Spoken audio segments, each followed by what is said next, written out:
Hey, and we're back with another episode of Before You Buy. That show will give you some straight up gameplay and our first impressions of the latest games releasing. As usual, it's me, Jake, and today we're talking about Metaphor ReFantazio. This game is incredibly significant because it's from publisher Atlas and a development studio made from some of the folks behind Persona, most notably director Katsura Hashino. Now, after Persona 5, they set out to create a new world, a new universe, like a totally different thing, and that is this game, Metaphor. In short, it's like, what if the people behind Persona put their own spin on a fantasy world with knights, mages, kings, dragons, fairies?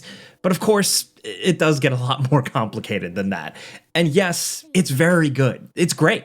For fans of these types of JRPGs, Persona lovers, you're in good company here. But I also think it's a good jumping on point for newcomers because it's its own new universe and story, but the team also did not lose sight of what they're good at or make any compromises doing a new thing.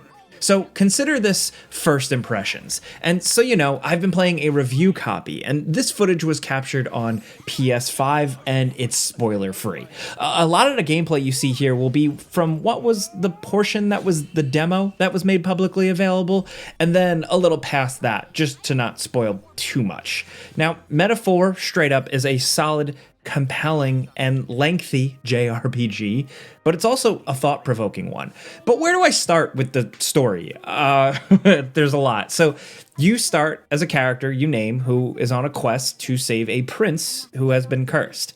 The king has been killed, and this kingdom is basically in peril as various figures fight for the throne. You set out to assassinate who you think killed the king, but it quickly gets more complicated as it's revealed that the king had magic in place to help decide the next ruler, and also there's like a coming threat of monsters. This is a fantasy world where they tackle a lot of different socio-political elements. The world is inhabited by a bunch of different clans or races. These are people with horns, different colored eyes, tails, elf ears, you name it. And there's a ton of variety, but nobody is just like a regular old-fashioned human. The citizens of this world are pretty divided, so some groups tolerate others more or less. Some shopkeepers forbid a certain type, stuff like that. Everybody has their own reasons and beliefs and stuff. Now, there are also clear class distinctions, the rich and extreme poverty.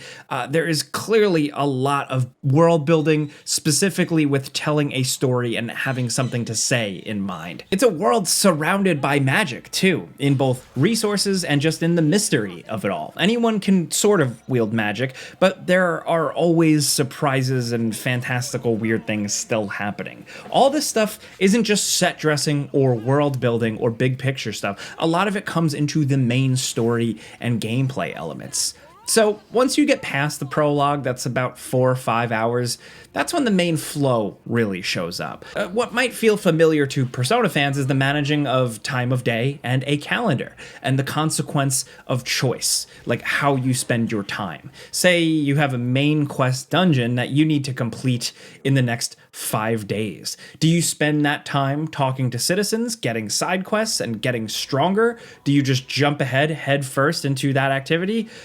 Each thing you do here basically costs you most of a day. So you need to choose wisely on how to spend your time and where you want to grow your party and pursue other things. And there is a lot. So, of course, other than exploring and talking to people and doing things in town, you're battling. That's a big thing here. Battles are turn-based and have a lot of factors. You can have the standard actions with your party members, like attack, guard for a turn, skip a turn, maybe use an item. Positioning is one thing, so have characters in the front row of battle or hang back to the back row if maybe they're ranged and hopefully avoid some damage. But the big hook is the archetypes. Your character unlocks the ability to harness these things, these archetypes, essentially ancient powers of heroic characters to use in battle. So transform into a brave knight upon a steel steed to maybe draw aggro and defend your party. Turn into a mage to specialize in casting range spells. Turn into a warrior for crowd damage or big heavy slashes. Along with that, do these synergy or connected attacks when you have two of a similar family in your party. You unlock quite a bunch of these, and they all serve unique purposes and can be leveled up and grown.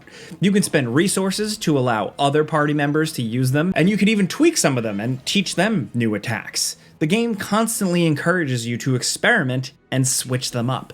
Enemies have different resistances and even react differently to seeing different ones, so it's important to head into battles really prepared. Essentially, this is their own spin on a job system, something we've seen implemented in other JRPGs to great effect, but here, it just feels distinctly like their own thing because of just how cool it's tied to the story. Also, the archetypes, like their design, they just look awesome. They all look really badass, and discovering a new one, getting a new one, was always really cool for me so far. You're encouraged to seek out new allies in order to unlock these things, like find a friend, learn about their defining trait, and you unlock a fun new archetype to battle with. It is cool. These archetypes also affect what your characters are equipped with when not transformed or navigating areas. So if you're a warrior archetype, your character will wield a heavy sword in battle, but also in environments between those fights. So here, you can dodge or hack and slash through lower level mob enemies without triggering a full battle sequence, or get the drop and get a few hits on an enemy before then triggering into that main battle where you jump in with an advantage first. The fights are really good during the larger scale battles. Some monster designs are just so fantastically weird. Part of the reason I wanted to progress was not just the story, but to also see some of the weird stuff these developers and artists cooked up. And briefly, if we're talking about style and creativity and stuff like that, it's obviously really on display here. If you've played a Persona, I mean, my experience with Persona is really only 5, but I was in love with it just because of that style, that weirdness, that creativity. That isn't just like parts of the game, but also down to the menus, the music choices, little things like that. That is all evident here. It smacks you in the face right away, and I was really happy about that. There's a lot going on screen at once. The visual style doesn't always look the greatest. On PC, there are reports of some bad screen tearing issues, but some flaws aside, like visually, it is a very busy game, but you get used to it. I know on screen here, you're probably like, well, this is a lot, but you get used to it. My only real complaint is the character Gallica, who is kind of constantly chirping at you. You're always seeing her dialogue box. If you're down in battle, she's constantly screaming about you being down. It's kind of like the modern hey, listen, like Navi from Ocarina of Time. She totally reminds me of that. I wish there was a way to turn her down a little bit. But I digress, there's still more stuff to get into. So outside of battle, you're managing these archetypes, like I said, but you're also leveling up your individual party members and stats.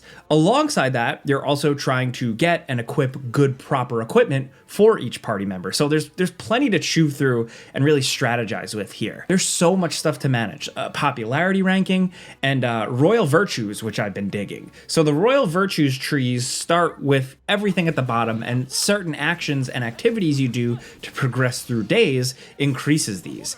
Tolerance, wisdom, creativity are some of these skills to level up, and it's all in pursuit of getting the followers or the people on your side. So leveling up these through, helping townsfolk, listening, observing, kind of doing research, maybe cooking or working somewhere, just engaging in side activities are some of the ways to increase these. As an example of like why you should care about this stuff and increasing it is like early on, a character just didn't take my character seriously and thought I was just kind of a dumb kid and didn't want to give me a side quest. So I worked on my wisdom royal virtue and ranked it up and went back and was able to say the right things, prove my wisdom, and then get access to the quest. So it can be satisfying, but also rewarding to slowly build these virtues, at least so far, in my opinion.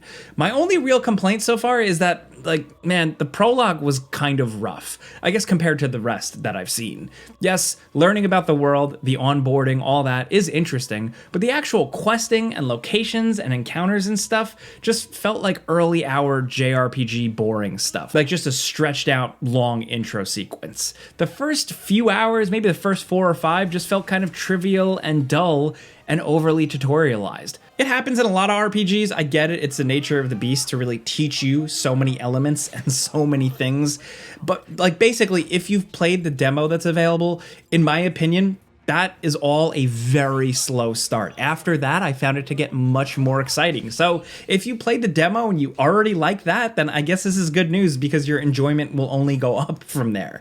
What I really like are the characters though. Each has a like strong, distinct personality and they stand out. Even if not everyone is like as over the top as something like in Persona, they still all feel unique and like with multiple layers, which is good because you're going to be spending so much time with them. It's clear, basically right from the jump, that the game, really the characters, they got heart. Personality-wise, but also like metaphorically and like with stuff going on in the story. You'll see what I mean. And again, I don't have time to go into every single system here, but like with the heart thing, I think what I mean is that there are plenty of other games like this with multiple hub cities, towns, turn-based battles, archetype-style creatures, gallant knights, political intrigue, medieval stuff, airships. A lot of this stuff has been handled in other games and even other JRPGs, but here it still just manages to feel different. I can't quite put my finger on it, but like if you get your hands on the game, you'll get what I mean. But along with this, I gotta give the creators here props for, once again, tackling topics you don't often see in games,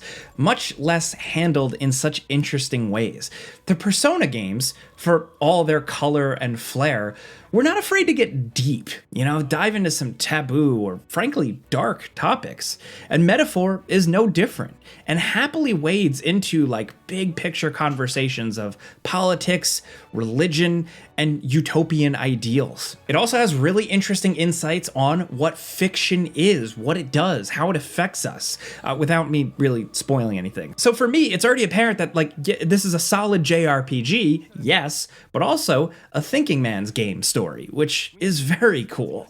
But of course, it does get crazy in a good way, and I just think there's a lot of entertainment value here if you're looking for something kind of deep, something kind of complex to chew on as you're grinding through battles. This is something I definitely recommend to Persona fans. Yes, if you like the flavor, if you like the feeling, if you like the vibes of those games, but you're curious to see how it's applied to something different, that is like half the fun here, yeah, but I'd say again, if you're new, also, it's just a good story. It's a little overwhelming at first, there's a lot, and it throws a lot at you at the less exciting opening hours, but once it opens up and once you're really acclimatized with the world, the battling, everything, there's something really good here. But of course, this is a before you buy. You know how this goes by now. I give you some pros, some cons, and some personal opinion, and now I want to hear yours down in the comments. Do you have experience with any Persona games? I'd love to know what you think, but also if you played the demo here or you're looking forward to jumping into the game, let's talk about Metaphor. Anything at all, hit us up. If you like this video, and maybe this helps you out, first impressions, seeing the gameplay on screen here, if it helped educate you at all, inform you at all, clicking the like button helps us out. We'd really appreciate that. But if you're new, consider subscribing because we put out videos every single day, man. But either way, thanks for watching, and we'll see you guys next time. We can do this! My thanks! Like sworn oath of knighthood with blade in hand!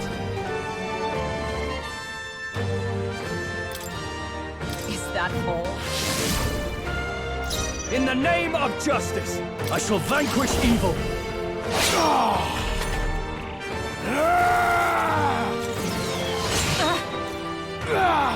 Only a flesh wound. I won't hold back!